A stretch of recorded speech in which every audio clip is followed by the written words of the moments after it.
بسم اللہ الرحمن الرحیم، السلام علیکم۔ میں ہوں سیبی کاظمی، آپ دیکھ رہے ہیں فیس بک اور یوٹیوب۔ 31 جنوری جمعے کا دن ہے۔ اللہ پاکستان کا یہ جمعہ مبارک کرے، اپنا رحم و کرم کرے۔ پہلے اہم خبریں آپ کے سامنے رکھ دوں۔ فروری کا یہ مہینہ بڑا اہم مہینہ ہوگا۔ اس میں ترکی کا صدر طیب اردگان اور سعودی شہزادے ولی عہد محمد بن سلمان کا دورہ، انٹرنیشنل تبدیلیاں، رچرڈ گرنیل کی ایک ہفتے میں دوسری دفعہ ڈونلڈ ٹرمپ سے ملاقات، بیک گراؤنڈ پہ کیا چل رہا ہے، اور عمران خان نے 349 صفحات کا ڈوزیئر چیف جسٹس کو بھیجا۔ بڑے بڑے اہم راز میں افشاں کیے، مزاحمت کی ایک نئی تاریخ۔ آج حکومت نے 12 بجے کی رات ڈیڈ لائن دی ہے، مطالبات تسلیم کرنے کی دعوت دی ہوئی ہے۔ چیف جسٹس کی خفیہ خط لکھنے والے 6 ججز سے اسلام آباد ہائی کورٹ سے ملاقات بھی ہے۔ اہم دن 11 فروری ہوگا۔ انسانی حقوق کے معاملے پر جو یورپی یونین کے ایمبیسڈر آئے ہوئے، مریم نواز چیف جسٹس سے ملنے کے بعد، شہباز شریف سے ملنے کے بعد آرمی چیف تک بھی پیغامات پہنچا دیے۔ اور تحریک انصاف 8 فروری سے جو تیاریاں کر رہی ہے مزاحمتی، اور گنڈا پور سے جو فنڈز نہیں لیے جا رہے، بلوچستان میں جو سونامی ٹکرا رہے، بڑی دلچسپ صورتحال ہو رہی ہے۔ اور امریکہ کا ڈبل شاٹ جینٹری دیوالیہ نکلا، کس ملک میں اب جا پہنچا، اس کی بھی تفصیل بتاتا ہوں۔ اور عمران ریاض کی ہوش اڑا دینے والی تصویر، داستان برطانیہ کیسے پہنچے، ڈیل اور ہجرت کا فرق بھی آج آپ کو بتاتا ہوں۔ تفصیل سے ان خبروں کی بات کرتے ہیں۔ یہ فروری کا مہینہ بڑا اہم ہے، اور اس مہینے میں دیکھیں فیصلہ کن مراحل کی ہم بات کرتے ہیں تو یہ غلط بات نہیں ہوگی، اس میں پیش رفت کے حساب سے آپ دیکھیں۔ 12 فروری کو ترکی کے صدر طیب رجب اردگان کا پاکستان میں دورے کا، اور فروری کے ہی مہینے میں سعودی ولی عہد کا دورہ۔ اب اس دورے کی بڑی تیاریاں بھی ہو رہی ہیں۔ 2019 سے یاد رکھیں 6 سال ہو گئے ہیں، ابھی تک محمد بن سلمان نے 4 مرتبہ دورہ منسوخ کیا ہے پاکستان کے حالات کی وجہ سے۔ شہباز شریف نے 5 دفعہ جا کے باقاعدہ دعوت دی، منت ترا کیا، وہ راضی نہیں ہوئے۔ اب اس مہینے دورہ تیار، اور اس کی بہت بڑی وجوہات ہیں، انٹرنیشنل عوامل ہیں۔ ظاہر ہے امریکہ میں جو تبدیلی، ٹرمپ کی حکومت آئی، اور ٹرمپ محمد بن سلمان اور عمران خان کے تعلقات کو اپنے ذہن میں رکھیے گا۔ یہ صرف عمران خان کے دور میں آیا تھا، اور ٹرمپ کے دور میں عمران خان گیا تھا وہاں۔ اب سیاسی استحکام پاکستان میں لانا، اور 8 فروری کو جو تحریک انصاف کی احتجاجی مزاحمتی مہم بڑے پیمانے پر خیبر پختونخوا، سوابی اور لاہور کے جلسوں سے سٹارٹ ہو کے ایک مومنٹم جو بنایا جائے گا۔ الیکشن کو دیکھیں 1 سال ہو چکا ہے، تحریک انصاف کا مینڈیٹ جو چھینا گیا، اسے یوم سیاہ کے طور پر دنیا اب دیکھے گی۔ اس وقت جو ڈیڈ لاک ہے اصل میں اسٹیبلشمنٹ اور خان کے درمیان، اور ایک جو بد اعتمادی کی فضا ہے، لچک دونوں طرف سے نہیں آ رہی۔ اس جمود کو توڑنا بھی ہے، اور وہ ضامنوں کے بغیر ممکن نہیں ہے۔ ان حالات میں تمام سیاسی دانشور متفق ہیں کہ یہ معاملہ اب صرف اور صرف پاکستان کی عوام کے ہاتھ میں ہے۔ اوورسیز امریکنز نے ڈونلڈ ٹرمپ کی حکومت جتنی مضبوط ایڈوکیسی اور لابنگ پاکستان کی تاریخ میں جس کی مثال نہیں ملتی کر لی ہے۔ اب صرف ڈونلڈ ٹرمپ کا ایک بیان آنا رہ گیا، باقی سارے لوازمات پورے ہو گئے۔ خان کی رہائی پر وہ تمام بیانات، تمام ثبوت، قراردادیں، ٹویٹس، وہ سب موجود ہیں۔ اب صرف طریقہ کار طے ہو، وہ ہوگا پاکستان کی عوام جب سڑکوں پر ہوگی، جو یہ ثابت کرے گا کہ واقعی وہ چاہتے ہیں تبدیلی ہے، واقعی وہ چاہتے ہیں خان کی رہائی ہو۔ پاکستان میں سیاسی استحکام لانا عوام کے ہاتھ میں ہے، یہ اسٹیبلشمنٹ سے جان چھڑانا، اور یہ سب معاملہ اس وقت عوام کی مٹھی میں ہے، کیونکہ عوام کا دباؤ یہ سمت طے کرے گا۔ اس کے بعد بھی اگر بدماشی جاری رہے تو پھر انٹرنیشنل دباؤ اس مرحلے کی طرف، پابندیاں، سفری پابندیاں، ویزے بین، اثاثے منجمد، بازو مروڑنا، یہ سارے معاملات پھر شروع ہوتے ہیں۔ یورپی یونین کا وفد ہے جی ایس پی پلس اسٹیٹس پر، انسانی حقوق پر۔ اس کے بعد انڈیپینڈنٹ پارلیمنٹری یونٹ کا جو پاکستان کا دورہ، اقوام متحدہ کی رپورٹس ہیں، امریکہ کی کانگریس ہو، برطانیہ کی، آسٹریلیا کی، کینیڈا کی، یہ سب اسی وجہ سے کہ عمران خان کھڑا ہے اور آپ لوگ کھڑے ہیں۔ یہ پیغام پاکستان کی عوام نے دنیا میں پہنچانا ہے۔ دیکھیں دنیا کی لیڈرشپ کو یہ بات پتہ ہے، ان کی ایجنسیاں، ان کے خفیہ ادارے، ان کے سفارت خانے یہ رپورٹ کر چکے ہیں کہ عمران خان پاکستان کا مقبول ترین رہنما ہے۔ الیکشن تحریک انصاف جیتی ہے، کلین سویپ، لیکن حکومت کی جو لابنگ ہے، جو اپنا پیغام پہنچاتے ہیں کہ یہ سب اچھا ہے کی رپورٹ، انہوں نے کروڑوں ڈالر خرچ کیے ہیں اس پہ۔ میں آپ کو اس کی تفصیل بھی بتاتا ہوں۔ پارلیمانی نظام یہ کہہ رہے ہیں جی چل رہا ہے ہمارا تو انصاف موجود ہے، اور ہم قومی حکومت بنانے تک تیار ہیں، ہم خان کی رہائی بنی گالا تک تیار ہیں۔ لیکن اصل صورتحال عوام کی جب سڑکوں پر نکل کے، جس کی انٹرنیشنل میڈیا ان حالات کی تصویر دنیا کو دکھائے۔ آپ مثال دیکھیں سربیا کی، لاکھوں لوگ وہاں سڑکوں پر۔ اب آپ کو سربیا کے حالات کا نہیں پتا، لیکن جب اتنی تعداد میں لوگ نکلے تو پھر دنیا ڈھونڈتی ہے ہوا کیا سربیا میں۔ ترکی میں مظاہرین نکلے، لوگوں نے ڈھونڈا، وہ ہیڈ لائنز پڑھی کہ ترکی میں ہوا کیا ہے۔ سری لنکا راجہ پاکسے کے محل پر عوام پہنچ گئی، لوگوں نے کہا سری لنکا میں معاملہ کیا ہے، بنگلہ دیش میں ہوا کیا ہے، بشار الاسد کی حکومت گئی کیسے، یہ پوری دنیا۔ اب شمالی کوریا میں عوام نہیں نکل سکتی، انہیں دبا لیتے ہیں۔ چین میں عوام نہیں نکل سکتی، روس میں عوام نہیں نکل سکتی۔ جہاں جہاں شاہی حکومتیں، وہاں پر آزادی اظہار رائے نہیں ہے، وہاں لوگوں کو پتہ ہی نہیں وہاں کیا ہو رہا ہے۔ یہ فرق ہے ڈکٹیٹرشپ میں. اب شمالی کوریا، چین، عرب ریاستوں میں وہاں پر یا جہاں بادشاہت ہے وہاں پر دیکھیں آپ 40 سال بھی رہے تو شہریت نہیں ہے، حقوق نہیں ہے، آپ مثبت تنقید نہیں کر سکتے، آزادی اظہار نہیں، انسانی حقوق ہی نہیں ہے. پاکستان اسلامی جمہوریہ پاکستان ہے، ہنسی بھی آتی ہے، لیکن یہاں جو عمران خان کی لڑائی وہ اسی آئین قانون کی بالادستی اور جمہوریت اور انصاف کی ہے. تو عوام اپنا وزن اس پلڑے میں جب تک نہیں ڈالیں گے بھرپور انداز میں، انٹرنیشنل دنیا اس کی پرواہ نہیں کرے گی. محمد بن سلمان کی نظر معیشت پہ ہے، وہ $600 ارب امریکہ میں انویسٹ پہ زیادہ فوکس کرے گا. ڈونلڈ ٹرمپ امریکہ فرسٹ کی بات کرے گا. پاکستان کے لوگ خود اپنے مسائل پر توجہ جب تک نہیں دیں گے سڑکوں پر نہیں آئیں گے. اب ڈونلڈ ٹرمپ کی ٹیم ہو یا محمد بن سلمان ہو یا اردگان ہو، یہ چاہتے ہیں عدم استحکام ختم ہو، معاشی صورتحال بہتر ہو. رچرڈ گرینل بھی چاہتا ہے خان کی رہائی ہو، جو ولسن بھی چاہتا ہے، امریکی کانگریس بھی چاہتی ہے، برطانوی پارلیمنٹ بھی، اوورسیز پاکستانی بھی. لیکن یہ ممکن تب ہوگا جب پاکستان کی عوام چاہے گی، اور وہ چاہتے ہیں. اب عملی ثبوت دینا ہے، گھروں سے نکلنا ہے، احتجاج کرنا ہے. دیکھیں اب جو معاملہ انہوں نے 26 نومبر کو گولی چلا کے کیا وہ اب انشاءاللہ کم از کم نہیں ہو سکتا. یہ تو بات طے ہے. اس دفعہ پارلیمنٹیرین فرنٹ پہ ہوں گے، عوام لیڈ نہیں کرے گی، پارلیمنٹیرین لیڈ کریں گے. اور پھر انٹرنیشنل دنیا کی نظریں اس وقت پاکستان پر جمی ہوئی ہیں. یہ جو ظلم اور بربریت گولی چلانے کا مطلب پوری دنیا میں ہائی لائٹ ہو چکا ہے. عوام کو آنسو گیس، ڈنڈے، لاٹھیاں، سوٹے، گھروں پر چھاپے، ان کے تو یاد ہی ہو چکے ہیں. یہ تو فسطائیت اس لیول پر جا چکے خبر بھی نہیں بنتی. جنید اکبر نے جو اعلان کیا کہ دوسرے صوبوں کی طرف جانے والے راستے بند کریں گے، حکومت کو تکلیف شروع ہوگی. یہ جو لاہور سے CCPO کو لایا گیا ہے آئی جی خیبر پختونخوا فوراً، یہ اسی سلسلے کی کڑی ہے. پہلے 16 کروڑ کے پلاٹ دیے گئے تھے 24 نومبر سے پہلے. اس میں کوئی دو رائے نہیں کہ دشمن آپ کا گھٹیا ہے، اس کے جرائم کی لسٹ بڑی لمبی ہے، جو قائد اعظم کے قتل سے شروع ہوتے ہوئے لیاقت علی خان، فاطمہ جناح، مشرقی پاکستان، ذوالفقار علی بھٹو، اور آج جو ظلم و فسطائیت ہے. لیکن جتنا یہ گھٹیا بد کردار ہے اتنا ہی آپ کا رہنما اور آپ کا مقصد بڑا ہے. آپ پاکستان کے سارے سیاسی رہنما اکٹھے کریں ایک سائڈ پہ، خان کا پلڑا بھاری. ذوالفقار علی بھٹو کو کہتے ہیں نا بہت مقبول ہیں ان کی، لیکن ان کی ساری سیاست اپنی ذات کے گرد گھومتی تھی. خان کی عزت اور مقبولیت اور شہرت سیاست میں آنے سے پہلے ہی تمام ریکارڈ توڑ چکی تھی. اسے تو کچھ نہیں چاہیے تھا. 24 کروڑ پاکستانیوں میں کوئی دوبارہ جنم لے کے بھی اس لیول پر نہیں پہنچ سکتا. اس کا ثبوت ہے یہ ظالم حکومت بھی مجبور ہے کہ کرکٹ چیمپئن ٹرافی کے میزبانی کر رہے ہیں، عمران خان کا 25 فٹ طویل مجسمہ یہ لگا رہے ہیں، خود عمران خان انقلب بنا رہے ہیں کہ ایڈورٹائزر ہی نہیں آنے اگر نہیں کریں گے تو. اب جو سیاست میں ہو رہا ہے، جو پاکستان میں عمران خان کی سیاست ہے، وہ آئین قانون جمہوریت کی ہے.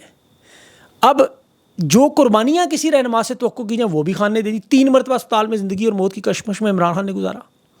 عمران خان نے اپنے بچوں کو چھوڑا، اپنا خاندان چھوڑا، اپنی بیوی، بہنیں، بھانجے جیلوں میں، خود پر اپنی ذات پر گولیاں کھائیں، آنسو گیس، گھر پر قبضے کروا دیے. کوئی شکوہ شکایت اس شخص کے منہ سے نہیں سنا. 349 صفحات کا ڈوزیئر چیف جسٹس کو انصاف کے لیے بھیجا.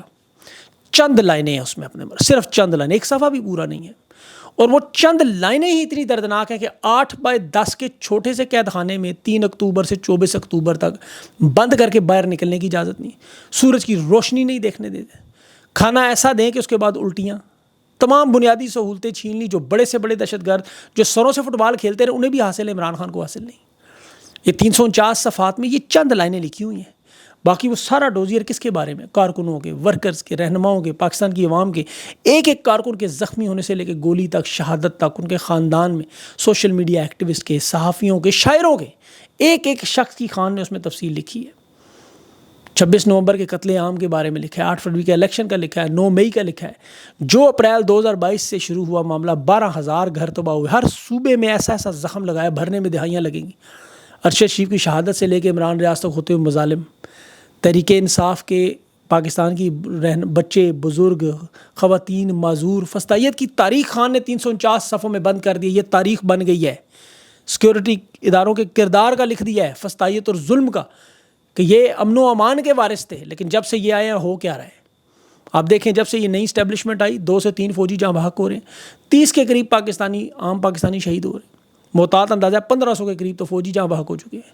کامیابیاں ان کی نکالیں، کیا نکلتی ہیں کامیابیاں؟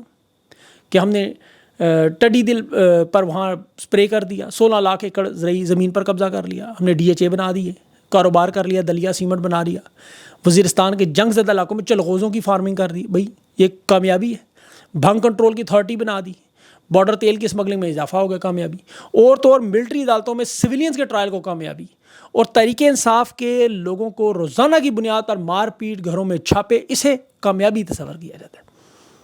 سادہ فارمولہ ہے، معاشی استحکام سیاسی استحکام سے جڑا ہے، اور سیاسی استحکام ملک کی مقبول جماعت کے مینڈیٹ کو تسلیم کرنے سے۔ آج خان کی دیکھیں حکومت گرانے کے بعد ان کا نعرہ کیا تھا اس وقت؟ مہنگائی ہے جی بڑی، دیوالیہ پن ہے پاکستان کی معیشت، اس پہ تو میں الگ 4 گھنٹے بول سکتا ہوں۔ جو مہنگائی ہے وہ 4 گنا زیادہ ہے۔ صرف ایک بات سن لیں، اور ان کی نوٹنکیاں، وہ بزنس مین جنٹری ڈبل شاہ امریکی لائے جو کہ جی ڈونلڈ ٹرمپ کے بیٹے تک رسائی ہو جائے، اس کا ڈرامہ پہلے تو خیر سوشل میڈیا نے بے نقاب کر دی ہے، اب اس کی تازہ ترین ایک اور واردات 2018 میں بھائی صاحب پہلے سے ہی عدالت میں دیوالیہ ہو چکے ہیں، وہاں پر باقاعدہ طور پر جیوری نے بینک کرپسی کے فراڈ کا ملزم قرار دیا ہوا ہے۔ اس نے $8,12,000 کا قرضہ دینا تھا، وہ نہیں دینے کی صلاحیت نہیں ہے، لیکن یہاں $3 کھرب نے دینے میں آ رہا ہے۔ $3 کھرب اندازہ کریں، سرمایہ کاری کرے گا، ایسا چونا لگا دیتا ہے جو آتا ہے، کیونکہ خود یہ نو سرباز ہے، بڑا نو سرباز مل جاتا ہے انہیں، ٹی وی چینلز پر انٹرویو کروا رہے ہیں۔ اب چونکہ ڈوبتے کو تنکے کا سہارا، رنگ گورا ہو، پاسپورٹ امریکی ہو، بس یہ ایسا کام۔ اب وہ خاتون آئی ہیں، وہ بیچاری گوری نہیں ہے، ورنہ اس کو بھی SIFC میں بٹھا کے انہوں نے پریس کانفرنس کروا، یقین کریں وہ بلو بلانڈ ہوتی کروا دینی تھی۔ لیکن یہ اکیلے نہیں ہیں، ماضی میں 40 عربی آیا کرتے تھے، 40 عرب بزنس مین پکڑ کے اربوں کھربوں ڈالر آ رہے، $1 نہیں آیا، وہ دستخط کر کے مہنگے مہنگے ہوٹلوں میں کھا پی کے نکل جاتے۔ اچھا بنگلہ دیش میں بھی یہی ہو رہا ہے، وہ جنٹری بیچ وہاں پہنچ گئے، اس کی ملاقات وہ وہاں ڈاکٹر یونس سے ہو رہی ہے، نوبل انعام یافتہ پھدو لگ گئے وہاں بھی، لیکن کیونکہ حالات ایک جیسے ہیں نا، دونوں کی امداد بند ہوئی ہے، دونوں کے ویزے، پابندیاں، سفری بین، یہ سارے معاملات ایک جیسے ہیں۔ اب سہارا چاہیے نہیں، اب نئی ایڈمنسٹریشن ہے ٹرمپ کی، حالات دونوں کے ٹائٹ ہیں، ظاہر ہے معاملات تو چل نہیں سکتے، اب تو کوئی نہ کوئی آسرا چاہیے، سہارا چاہیے، اور کوئی رنگ اوپر سے گورا ہو جائے تو بس۔ لیکن سوشل میڈیا 2 منٹ میں بے نقاب کر دیتا ہے، 2 منٹ، 24 گھنٹے نے کم از کم انجوائے کرنے دینا چاہیے، یہ زیادتی ہے۔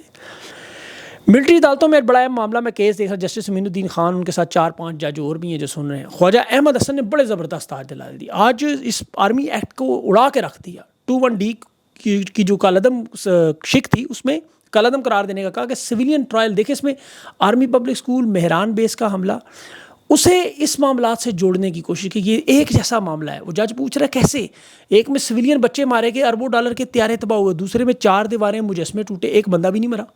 غیر قانونی منتخب وزیر اعظم کو آپ نے اغوا غیر قانونی طور پہ کیا، اور ملٹری عدالتوں میں کیس اٹھا کے لے آئے۔ اس ٹرائل کو کیسے فیئر قرار دیں جس میں فوج خود اعلامیہ جاری کرے کہ پورا ادارہ دکھی ہے، درد میں ہے، اور پھر خود ہی کہے کہ ناقابل تردید شواہد ثبوت ہے جو عدالتوں میں پیش ہی نہ ہو، CCTV فوٹیجز نہ آئیں، سیکیورٹی پہ جو لوگ وہاں لگے تھے وہ بھی سامنے نہ آئیں، اور خود ہی آپ متاثرہ ہیں، خود ہی مدعی ہیں، خود ہی فیصلہ بھی سنا رہے ہیں، تو یہ کیس کیسے بنے گا؟ تو کیس تو میرے خیال میں یہیں پہ اڑ جاتا ہے۔ اب عمران ریاض کے بارے میں، ان کے باہر جاتے ان کا گھر جو پیچھے جلایا گیا، ایک تصویر عمران ریاض کی جاری، ان کے نون لیگ کے صحافیوں نے پروپیگنڈا کہ جی لندن چلے گئے، ہمیں کہتے تھے لندن چلے جائیں گے، اس پہ منصور شاہ جج جو ہیں انہوں نے کرگس کا جہاں اور شاہین کا جہاں اور بتایا تو ہے، شر اور خیر کا فرق، مظلوم اور ظالم کا فرق، جمہوریت اور قبضہ گروپ کا فرق، انصاف اور ظالم کا فرق، یہ آپ کو سمجھنا تو پڑے گا ہی۔ لیکن عمران ریاض اور نواز شریف کی ڈیل میں فرق کیا ہے؟ ایک ڈیل تھی، ایک ہجرت ہے۔ عمران ریاض نے جو تکالیف میں کھینچی ہوئی تصویر ہے، دوسری طرف نواز شریف کی تصویر رکھیں گور کھاتے ہوئے شراب و کباب کی اماراتی تیاروں میں جانے کی، وہ آپ کو فرق وہیں سمجھ آ جائے گا۔ 140 بکسوں والی ویڈیو دیکھ لیں، ورنہ حاجی رمضان سیکیورٹی گارڈ خان ساموں کے ساتھ، اور یہاں عمران ریاض بے سر و سامانی کے عالم میں اوورسیز پاکستانیوں کی محبتوں کا ویلکم۔ میں آپ کو دعویٰ کرتا ہوں عمران ریاض پاکستان نہیں، دنیا کے کسی ایئرپورٹ پر پیر رکھے کہ میں دنیا کے فلاں ملک کے فلاں ایئرپورٹ پہ فلاں ٹائم پہ آ رہا ہوں، ہزاروں پاکستانی اس کا استقبال کے لیے نہ آئیں تو آپ میرا نام بدل دیں، اور دوسری طرف نواز شریف سے کہیں اعلان کرے کہ میں فلاں ایئرپورٹ پہ اترنے لگا ہوں، لاؤنج سے باہر بغیر سیکیورٹی کے گھر تک پہنچ کے مجھے دکھا دے عزت سے، یہ میرا چیلنج ہے۔ عمران ریاض ایک اعلان کر دے ہیتھرو پہ آ رہا ہوں، میلبرن ایئرپورٹ پہ آ رہا ہوں، ٹورانٹو پہ آ رہا ہوں، دنیا کے جدھر مرضی لینڈ کرنے لگوں، آپ کے سامنے دودھ کا دودھ اور پانی کا پانی۔ وجہ کیا ہے؟ عمران ریاض کوئی سیاستدان نہیں ہے، یہ نواز شریف 3 بار وزیر اعظم بنا، عمران ریاض نے کوئی عوامی عہدہ نہیں لیا، کوئی ووٹ نہیں لیا، وہ آزادی کا استعارہ ہے، اور نواز شریف بدنامی کا سمبل ہے۔ حامد میر کہتا ہے کہ صحافی ختم ہو گئے ملک میں، صحافت ختم ہوگی ملک میں، صحافت نہیں ختم ہوئی، یہ ٹوکرے، پیٹرول پمپ، پلازے، کرکٹ بورڈ چیئرمین جو پیمرا کے چیف ہے وہ ختم ہو گئے، اب صحافت ہے آزادی کے استعارے پہ۔ عمران ریاض ایک فرد ہے، ایک صحافی ہے، غلطیاں بھی ہیں، تجزیے میں بھی غلطیاں ہوں گی، خبروں میں بھی غلطیاں ہوں گی، ماضی کی غلطیاں، بے تحاشا چیزیں ہوں گی، لیکن وہ حق اور سچ پہ جس طرح ایک آزادی کا استعارہ بن گیا، وہ اس کی جگہ کوئی ہوتا ہے اس طرح ہی استعارہ بنتا، جو قربانیاں اس نے دی. دوسری طرف آل شریف اور یہ جو باقی ان کے صحافی ہیں ان کے ساتھ کمپیئر بنتا ہی نہیں ہے. کرگس کا جہاں اور ہے، شاہین کا جہاں اور. شاہین اور گدھ کا فرق دیکھنے میں دونوں ایک جیسے لگتے ہیں، تو دیکھنے میں لگتا ہے لندن ہی گئے ہیں دونوں، لیکن ایک ڈیل میں گیا ہے، ایک ہجرت میں گیا ہے. زمین آسمان کا فرق ہے، زمین آسمان کا فرق ہے. اس پہ ہم پھر کبھی تفصیل سے اور بات بھی کر سکتا ہوں، ویڈیو لمبی ہوگی اس پہ بعد میں. امید ہے عمران کو ٹائم ملے گا تو اس پہ انٹرویو میں خود ہی وہ بات کریں. اپنا خیال رکھیں، مجھے اجازت دیں. اللہ حافظ.